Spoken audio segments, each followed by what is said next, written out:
Welcome to This Week in Baseball Player Profiles as we profile former WSU outfielder Ryan Jones. Welcome to the show. Hey. I love watching it, and now I'm on it. I feel like I'm part of something. You're honored now. I'm honored now. That's awesome. So we're going to get started here. Growing up, were you always an outfielder? Typically, yes, because, I was left-handed. So in the younger ages, they put me at first base because I could catch. And then once it got around that 11-year-old age group type range, they started checking me in the outfield because I was pretty quick and could catch and throw. So. Okay. You played at Carroll all 4 years, varsity. How was that experience? So the first year was completely nerve-wracking. Coach Ebright can be an imposing figure at times, and I had to play with some big-time names. The Millers, the Lloyds, play against Pelfrey. Those are some big guys at the time that could throw really hard. So it was very nerve-wracking, struggled. But I think what helped me out the most when it came to Carroll is I had goals. My first goal was, short, and then it built up from there. You start with the letter your first year, build up into getting all league honors and then all state honors, and I went goal by goal. With the ultimate goal every year is winning the state championship, so it was a blast. Well, I can tell you this, Ebright was on the show at the beginning of TWIB and said you were one of the top players he ever coached. Oh, it's an honor, especially with what Carroll has been, just to have our name up in there. But I think the biggest excitement, the biggest honor that I've ever received was winning the first ever state championship for Coach Ebright. I think that will be remembered in I could have won World Series and everything like that, but I think the first ever state championship for Coach Ebright was by far one of my greatest accomplishments. I'm glad you said that, because that leads into my next question was, tell us about your championship year. What was that like? It was ups and downs. So we started off pretty good. As a whole team, we had a good senior class, and then we got swept by East, which I don't think that's happened in a while, and got swept by East. Coach Ebright called in a meeting. We all sat down, got everything on the table, and from then on we didn't lose a game. And that was kudos to him to really turn the ship. And then we just got hot at the right time, and I think honestly, when it comes to a state championship like that and the way it went, we lost, I think, that year to Mays by like 20 prior to that. So did we have the team? Yeah, we had the team to compete. Did we know it at the time? No. We realized it when we sat down that meeting, and it just changed everything for us. It was awesome. All the years I've known you, there's something I didn't know. You're Gatorade Player of the Year. Yeah, I was. What was that like? It was funny, I didn't know until we had our baseball banquet. And it choked me up pretty good. I had no clue, and it was an honor, especially with how many good baseball players we had in the area at the time. You could have had 5 Gatorade players in the year. Honestly, you could have had 3 or 4 on our team. That team that year was amazing. Josh Bird was just as much. He owns all the Carroll records, it seems like. So to receive that honor, to receive that award was amazing, and it's something that I can brag on. Yes, I can talk some smack on. I think Coach Ebright still has my poster hanging up in his shed out back, so I've tried to find a good time to steal that, but haven't gotten there yet. Haven't gotten there yet, okay. So 07 to 2010, you were at WSU. What was it like being the hometown kid going to your hometown college? Early was awesome. You can go get food whenever you wanted from Mama. It was really great. I think there's positives and negatives with it. The positives, obviously, is you can play in front of everybody. You can have as many fans in the stands rooting for you as possible. The negatives is sometimes you would press at times.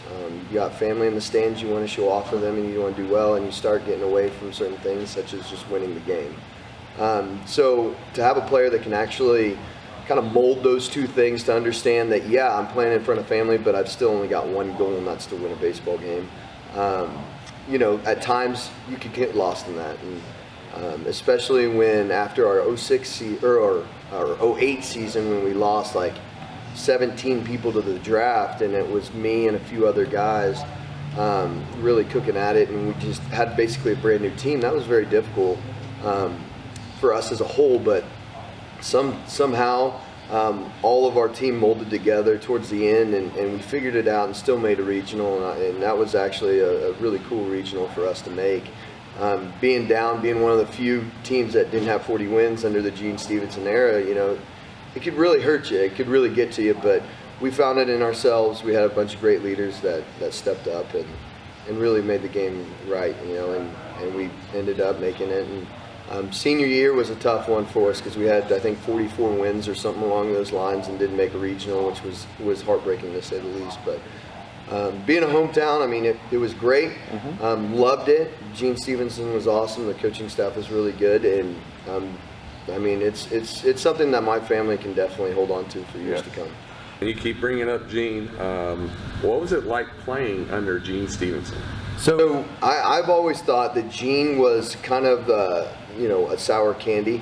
If you don't taste him right or you don't like sour candy, you're probably not going to like Gene. But he was a player's coach, and a lot of people give him a bad rap because, I mean, he would have times where he would go off on you, but he would make you better for it. He was a very big positive, negative, positive guy. He did the sandwich, as it's called, which made me really enjoy him because I knew, and I know as a coach, you've got to say negative things. It's going to happen, and people are going to go through adversity. But Gene would be the first one there to do anything he could for his players. I really fell in love with Gene and his coaching style even before I started playing with Wichita State. The guy was a recruiter. He knew how to do it. I mean, when he sits in your house for 3 hours on a Saturday night to talk to you about baseball and your career, it's hard not to love the guy. And what he was a very good player manager, I think. Once you started learning how he coached, it made it easy over time. And he had an open door policy. I mean, anybody could go in there at any time to talk to him. And I think the players that had the most success for him, there would be times where obviously, we didn't like what he said, and we would fight against what he said. But in the long run, I think everybody's just like, unbelievable coach. I mean, there's a reason why he took it from where it was and where it is now. It's only kudos to him. I mean, he was by far one of my favorite coaches, no doubt. Well, I can tell you this, 2009, you were on the Old Valley team. 7 home runs, 46 runs scored, 61 hits, 12 doubles, and you had a 12-game hitting streak. Those numbers are pretty impressive playing at the level that you played at that year. That led you to getting drafted in the 39th round by the Arizona Diamondbacks. What was that like the day you got drafted? It was nerve-wracking because, I mean, you have no say over what's happening at that point. I was actually called early. I was called a few times early in the 9th round, I believe, by the Pirates. They're going to draft me in the 12th round. But the money wasn't there. So my biggest thing for when I was going to do that, it was how much does my senior year cost? Because you're going to lose your senior year. And I had a lot of great friends that we played with our senior year. We were really good going into our senior year. The team was awesome. One more year, Gene. One more year in front of my home crowd. How much did it cost? And they never got up to the number that I wanted because I started breaking it down that way. Baseball needs to become a little less about money and a little bit more about memories, right? I try to instill into everybody that baseball leaves so quick. And you got to understand that it's not just about how much you get or what you do. It's more about the memories that you make with everybody else. So it was awesome. It was a very tough decision. But to come back, I don't regret it. I really don't. I think it was awesome that I got drafted by the Diamondbacks. Saw a lot of good friends go to the Diamondbacks, played against them. But ultimately, I ended up where I needed to be. Wow. In the 4 years you played in the minors, you hit 260 with 25 home runs. Where did the power come from? You started to develop some power here. Yeah, I don't know. Honestly, I played in Utah, which was just a bandbox. But it was really, I mean, I think I hit better with wood. I wish that college could be all wood, but that won't happen for money issues, money reasons. But my swing is just meant for wood, and honestly, once guys start throwing harder, it's easier for the ball to go farther. but it's also easier for you to strike out more. So I don't know where the power came from. It's not like I love to lift, but it just kind of came out, and you get in a rhythm, and all of a sudden you hit 2 or 3 in a week, and you start getting cooking. All right. So moving on in your life, you ended up purchasing 316 Elite. Mm-hmm. What was that like the day that you took it over and got it to go and keep it growing? It was a crazy story. So I coached for Matt the year prior, Matt Beatty. Loved it, fell in love with the organization. He was awesome, great to his coaches. And then we found out my wife was pregnant with our second child, all girls, by the way. Second child, and it gets into the August, September time frames, and Matt gives me a call, and he got a big job with KU, and he needed to, get rid of the amateur status and 316, and he staked me as the guy to take it over. So I purchased 316, and 3 days later I had my second child. So it was hectic to say the least. And one thing that I realized over that time is how great parents can be. They were very patient. They understood that it was going to be chaotic. There was going to be some learning curves, but in the long run, I think it all falls on how can we make the players better. And I think parents understand that, and that's what made it awesome that year. Oh, good. So now the merger. Mm-hmm. Your opinion between Sluggers and 316 Elite coming together. Finally. So when I first got, me and you talked quite a bit about it, and we were thinking about bringing all these coaching staffs together. I think the only disappointment with it was we had a great rivalry over the last 4 years. Mm-hmm. It's always fun to have a rivalry, but it was what's best for baseball at this time. I have 3 daughters that were young, and I was going to start being worn thin. I think bringing all the best baseball minds under one roof was by far what Wichita needed. If I wasn't comfortable with it, it wouldn't have happened.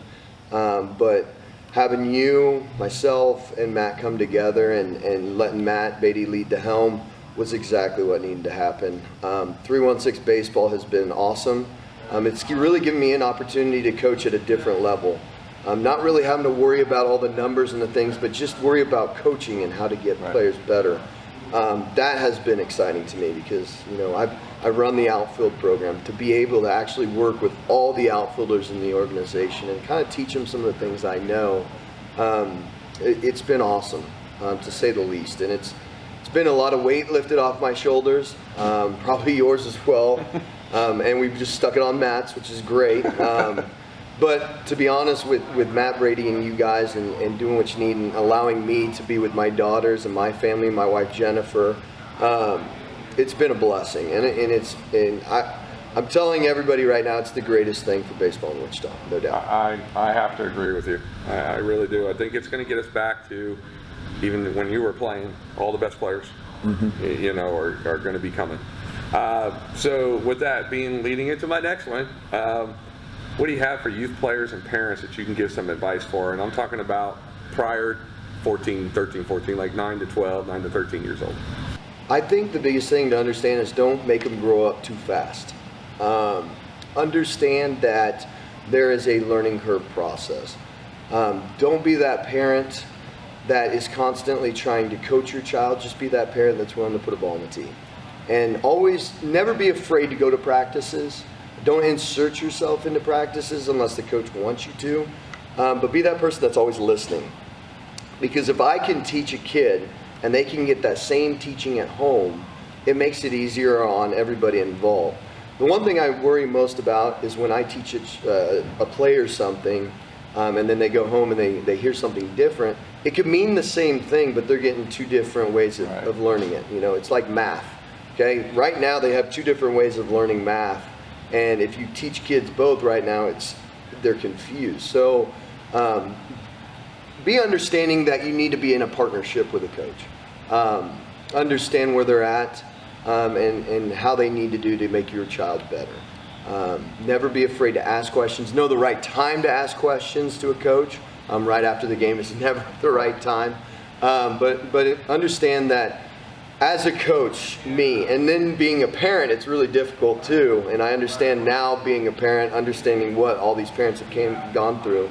I think as coaches we need to know what's best for the kids, and each kid is different, and we have to coach them differently. We can't forget the players that are doing extremely well and leave the players that are doing poorly, put all of our focus on them, try to get them better. We need to focus on the team as a whole and try to get everybody to make gains together. And if we can do that, it makes it a lot better. But I would say as a parent, be very positive early, because kids can get burnt out. I mean, teaching a 9-year-old how to fail is not easy, you know, and you have to do that as a parent and as a coach to try to teach them how to deal with adversity, deal with how to figure out how to have pains and issues. And once you get to that point where you can you need to be the positive force in their lives, so that coaching can be the coaching force in their lives. I can tell you right now, part of that for the individuals, come to winter workouts. No, absolutely. So you can get the extra work in that is provided by us for 4 months before season starts. Absolutely, and I think the coolest thing about winter workouts, you come to anything. Right. And you can absolutely come to anything. I've had 7-year-olds work out with 18-year-olds. You know, we kind of tailor it to where we understand that this is kind of a brotherhood, and for the softball side of things, a sisterhood, to where we all work together and we're all trying to get better. Yes. And they're willing to. One common goal. Absolutely. For all of them. No doubt. Advice for high school kids that are in high school now, say freshman, sophomore year, what to expect, what they should do. I think the biggest thing is writing goals, knowing what your goals are going to be, and making them attainable. Okay. As of right now, we need to realize that you need to get better each year to year. Okay. You can't always press. We can't be sitting there going, okay, I need to be all-state as a freshman to be here. That's never going to happen. It could happen, but you know, you can't set your goals too lofty. I think you need to understand that you need to love the game. Okay, it's not going to be given to you. I've had so many players over the years that have kind of expected to get success rather than work for success.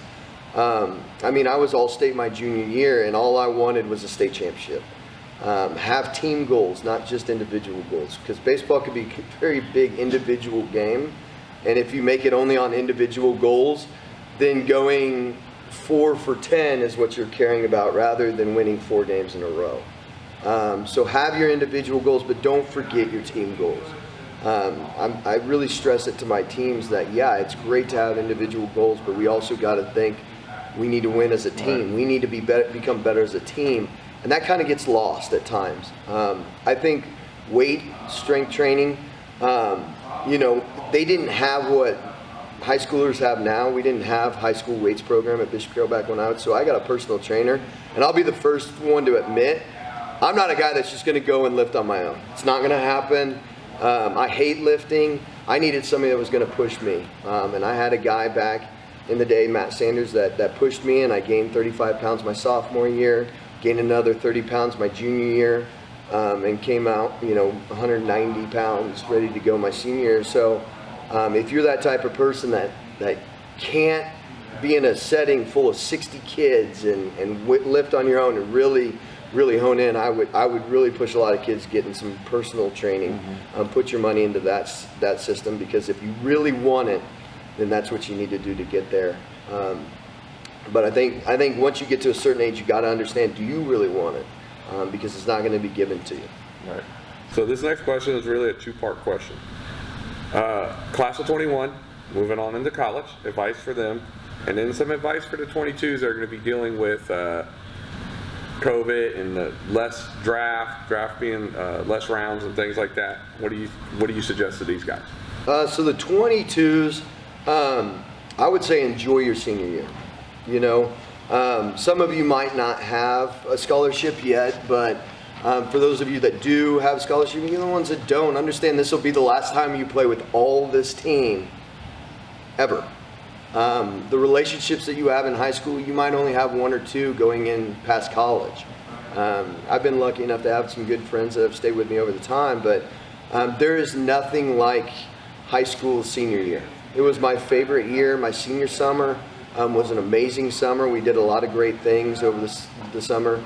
I think ultimately you've got to take a step back, and you really got to understand that the game's going to go quick, and you're going to lose your senior year if you don't enjoy it. Okay, you got to look forward to and be excited, but you got to be a good son as well. Okay, your parents have done so much for you over the last 15, 16, 17 years, and you are going to be gone, and they're going to be, you're now going to be raised by your other coaches. So you've got to realize that, really love on the parents and the people that have gotten you there and enjoy it with them. Don't let it go too quick. For the 22s coming up, and I've been blessed enough to be able to coach some of the 22s, you need to get bigger, you need to get stronger, we need to get faster. You need to learn how to love the game of baseball. You need to really do whatever you can to improve your game. And once you get to that point, we need to stop being so selfish, and we need to really start looking at making each other better as well. Be that person that will go and set ball on the tee for somebody else. Be that person that will do the little things. Be that person that will get back to the game of baseball. Because those things will be seen by college coaches. People don't understand it, but they will be seen by college coaches. Learn how to be a good leader rather than a mean leader, right? Somebody that you can really rely upon. Because if you have a team full of leaders, you're going to have success. So understand that your game of baseball in 2022 can get better, but your effort and attitude needs to stay 100% all the time. Right. Some good advice there, Ryan. Really is. Okay, so getting to know you a little bit better. Who was your favorite player growing up? Chipper Jones, no doubt about it. Chipper Jones is my favorite player. It's kind of funny. I'll give you a quick story. When I was 13, I played for the Storm with Rob Miller. Came on that team. Andrew Miller is his son, brought me on the team. And I was Ryan, and they had another Ryan on the team. So they told me, hey, listen, there's another Ryan on the team. We need to call you something different. And I was like, okay, well, my favorite player is Chipper. So they've called me Chipper now until, even now. My parents call me Chipper. My wife calls me Chipper. I don't even think my parents know my first name anymore. It's gotten to the point where they just call me Chip. And the other Ryan that was on that team was Ryan Schrader. He was the big lineman that went to the Falcons, and so that was a pretty funny story. So Ryan Schrader made me lose my first name. Well, it's funny you say that because my older son, JC, his nickname's Chipper. Yeah. That's his favorite player. And I actually played against Chipper in high school. Wow. Yeah, one game in spring break in Florida. And actually, we went to a game one night, Stan Van Gundy. I was coaching Stan's son, and Stan took us to a baseball game with the Braves, and we got to go down where the players were. And Chipper came out, and we talked, and he took my son into the batting cages, hit with him when he was 7, took him on the field, played catch with him, came back, gave every kid an autographed ball. We got to meet Maddox, Glavine, Smoltz that night. It was awesome. So yeah, my son's nickname is Chipper as well. And we never call him JC. We always call him Chipper. So. That's funny. And I think those are the little things that people don't understand is, even 18-year-olds, if you go to a 7-year-old baseball game and you play catch with a kid, they're going to remember it for 15 years. You know what I mean? And that's one thing that I made sure of at Wichita State. And I try to give back as much as I could. I'll sign autographs. I don't care.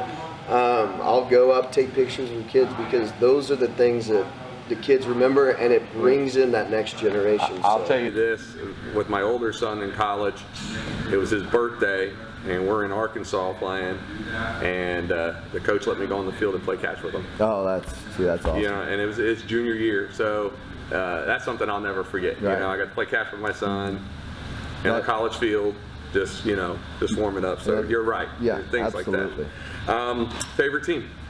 Like baseball, football. Baseball. We're not going to talk football. So my family are a huge Royals fan. I grew up during the 90s era with the Braves, so I lean more towards the Braves, but I always have a special heart for Kansas City and my Royals too. So I wonder I like you. The Braves. That a boy. Right, exactly. So tell us something about you that nobody knows. Something about me that nobody. That'd be interesting. Okay, something interesting about me that nobody knows. Is this a question for Jennifer? Yeah, exactly. No, she'd tell me I don't do laundry and this and this and that. Let's see. I'm a huge binge watcher. I love binge watching television shows. Netflix, Hulu, all that stuff. I binge watch a lot of TV shows. I've been kind of a history buff lately. I'm a big Hamilton nerd. I've been to Hamilton. I've listened to all the songs Hamilton. I can sing about any song that you want from Hamilton. So those are some things that you probably don't know about me. I can tell you binge watch because I see you put a post about the Karate Kid. Oh man, and Cobra Mighty Kai. Ducks. Yeah. I know, Cobra Kai. I hope to get a call from Johnny Lawrence from this TWIB. So last question. Any additional advice for players? Additional advice for players. When you're between the lines, understand that it's business. When you're between the lines, it's the only time in your life that you get to worry about one thing. And you don't realize it until you get into it. When you cross that line, you don't have to worry about schoolwork. You don't have to worry about girlfriends. You don't have to worry about doing chores or you have to worry about playing the game of baseball with your friends. And it gets lost in translation. Now that we have cell phones, we have Snapchat, we have all this stuff. Guys don't understand, put your phones away. Separate yourself from the world and bring yourself into something that you can have fun with. A game that you try to control that's uncontrollable. A game that you get to play with your friends, your buddies, with coaches that care for you dearly. Really be in the moment at that situation. Let yourselves get locked in. So as soon as you cross those lines, it is you and them. It is not everybody else. Let your parents be out there and do their thing. You be with your guys and you do whatever it takes to win. Some excellent advice right there, Ryan. I want to thank you for coming in on this rainy Saturday morning and joining the show. I do appreciate your time. Hey, I love it, Tano, and I love these things, and what you are doing here is amazing. I really appreciate it. Thank you. Appreciate that. That concludes this week in Baseball Player Profiles with Brian Jones. I want to thank BG Studios for helping host the show, and I want to thank 316 Baseball for sponsoring the show today. Thank you.